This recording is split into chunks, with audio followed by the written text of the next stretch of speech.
आं इउपिपिएलआवथ' पिसिडिआर समनिफ्राय मावबोदों। आंथ' बारा गोबाव जायाखै माने इउपिपिएलनिफ्राय बिजेपिआव फैदों आरोखि। नोंथाङा मानो नागार? इउपिपिएलआव मोनसे आदर्श आरो निथि होननाय बुस्थुखौ आं मोनाखै आरोखि। बिथांमोना जि ओंखारलांबाय आरो बेनिफ्राय गाहाय फारसे नायहरा आरो सोरनि थाखाय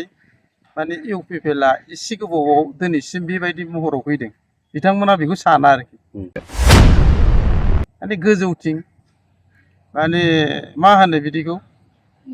सिएफजों थानानै खारफानाय एमएलएजों थानानै खारफानाय माने बिथांमोनजों मिटिं गायैनो सेस ओरै पाब्लिकनि अभियोग बेयाव बिसोर खबर लानो टाइम गैया।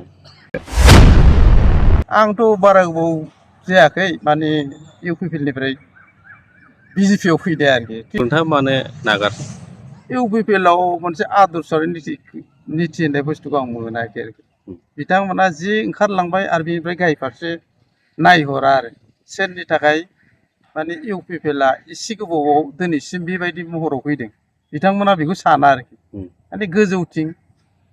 माने मा होनो बिदिखौ सिएफजों थानानै खारफानाय एमएलएजों थानानै खारफानाय माने बिथांमोनजों मिटिं गायैनो सेस ओरै पाब्लिकनि अभियोग बेयाव बिसोर खबर लानो टाइम गैया।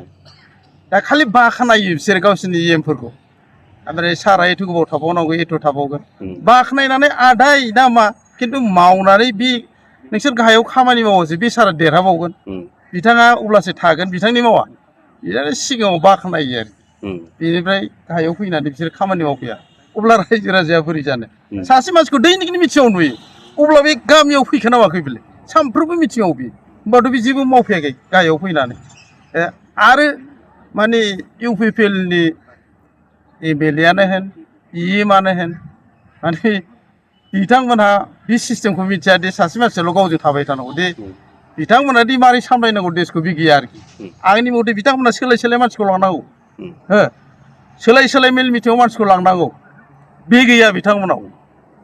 माने बिसोरजोंल' जादों बेबायदि सानो। इउपिपिएलआव बिबान दंमोन नामा नोंथाङा? आं इउपिपिएलआवथ' पिसिडिआर समनिफ्राय मावबोदों।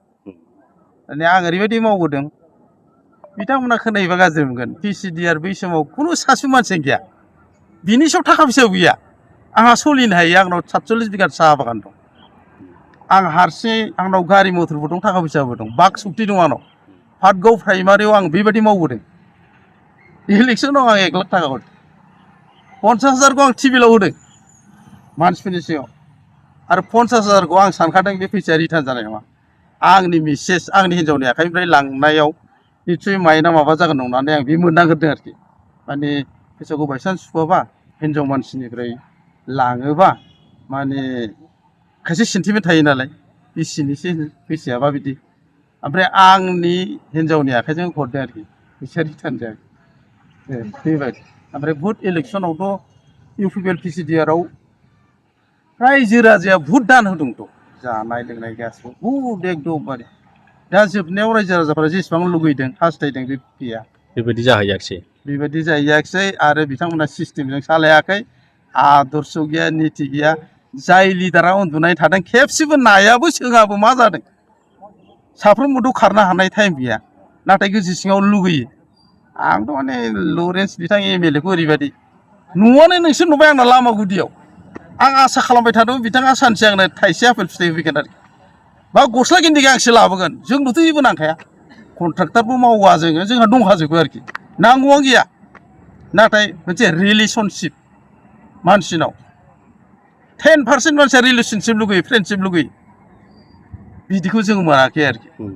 दा बिथांमोना खस्थ' मोनगोन जों बादिखौ माने आदर्श निथिखौ सिफायबाय आंथ' दुगा बुंनो हायो आं रावनिबो न'आव थांनानै बुरखायो आंनि सावगारिखौ नुनानै आंखौ नुनानै इउपिपिएलनि गोबां मानसिया चेन्ज जादों जे दिननिफ्राय आं बिजेपिआव हाबदों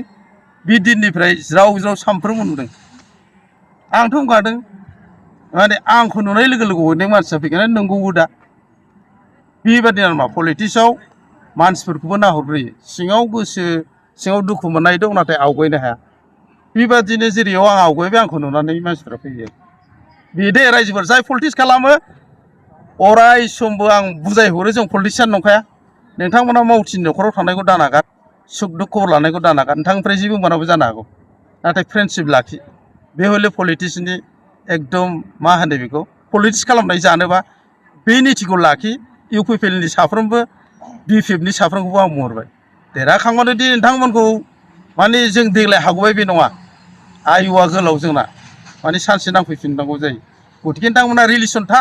पलिटिक्सआव खालामोबा मानसिफोरखौ आदर्शआव खालाम नीतियाव लाखि बेनो आरो